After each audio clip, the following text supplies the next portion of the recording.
মুখ্যমন্ত্ৰী হিমন্ত বিশ্ব শৰ্মা ডাঙৰীয়াও স্পষ্ট কৰিব লাগে যে তেখেত সঁচাকেই তেখেত আলফাৰ লগত যোগসূত্ৰ আছে নেকি, কিবা ভাৰত বিৰোধী অভিযানত তেখেত জড়িত আছে নেকি, এই কথাটো তেখেতে স্পষ্ট কৰিব লাগে। যদি মুখ্যমন্ত্ৰী হিমন্ত বিশ্ব শৰ্মা আলফা কেডাৰ আছিল, তেওঁ সাৰেণ্ডাৰ কৰা নাছিল, আলফাৰ লগত তেওঁ লিংক আছে, তেনেহ'লে কংগ্ৰেছ দলে তেওঁক কিয় বিধায়ক হিচাপে তেওঁক টিকেট দিছিল আৰু তেওঁক কিয় মন্ত্ৰী পাতিছিল, কংগ্ৰেছৰ দিনত তেওঁ কেনেকৈ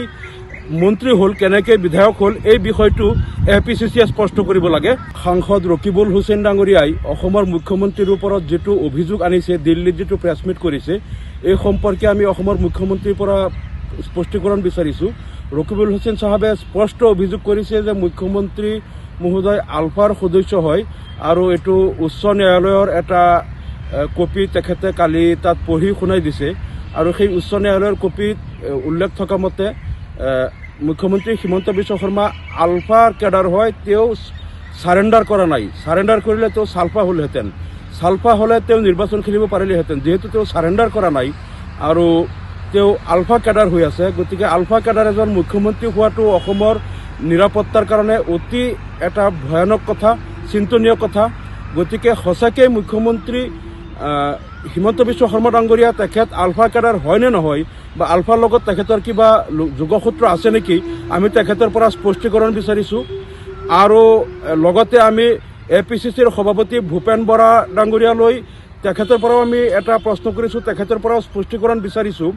যে যদি মুখ্যমন্ত্ৰী হিমন্ত বিশ্ব শৰ্মা আলফা কেডাৰ আছিল, তেওঁ সাৰেণ্ডাৰ কৰা নাছিল, আলফাৰ লগত তেওঁ লিংক আছে, তেনেহ'লে কংগ্ৰেছ দলে তেওঁক কিয় বিধায়ক হিচাপে তেওঁক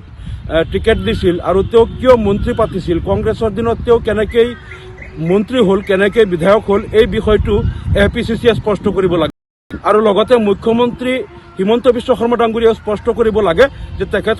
সঁচাকেই তেখেত আলফাৰ লগত যোগসূত্ৰ আছে নেকি, কিবা ভাৰত বিৰোধী অভিযানত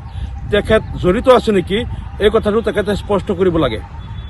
যদি মুখ্যমন্ত্ৰী হিমন্ত বিশ্ব শৰ্মা আলফা কেডাৰ আছিল, তেওঁ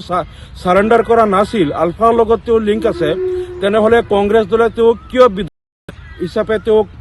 টিকেট দিছিল আৰু তেওঁক কিয় মন্ত্ৰী পাতিছিল, কংগ্ৰেছৰ দিনত তেওঁ কেনেকৈ মন্ত্ৰী হ'ল, কেনেকৈ বিধায়ক হ'ল, এই বিষয়টো APCCয়ে স্পষ্ট কৰিব লাগে। মুখ্যমন্ত্ৰী হিমন্ত বিশ্ব শৰ্মা ডাঙৰীয়াও স্পষ্ট কৰিব লাগে যে তেখেত সঁচাকেই তেখেত আলফাৰ লগত যোগসূত্ৰ আছে নেকি, কিবা ভাৰত বিৰোধী অভিযানত তেখেত জড়িত আছে নেকি, এই কথাটো তেখেতে স্পষ্ট কৰিব লাগে। মুখ্যমন্ত্ৰী হিমন্ত বিশ্ব শৰ্মা ডাঙৰীয়াও স্পষ্ট কৰিব লাগে যে তেখেত সঁচাকেই তেখেত আলফাৰ লগত যোগসূত্ৰ আছে নেকি, কিবা ভাৰত বিৰোধী অভিযানত তেখেত জড়িত আছে নেকি, এই কথাটো তেখেতে স্পষ্ট কৰিব লাগে।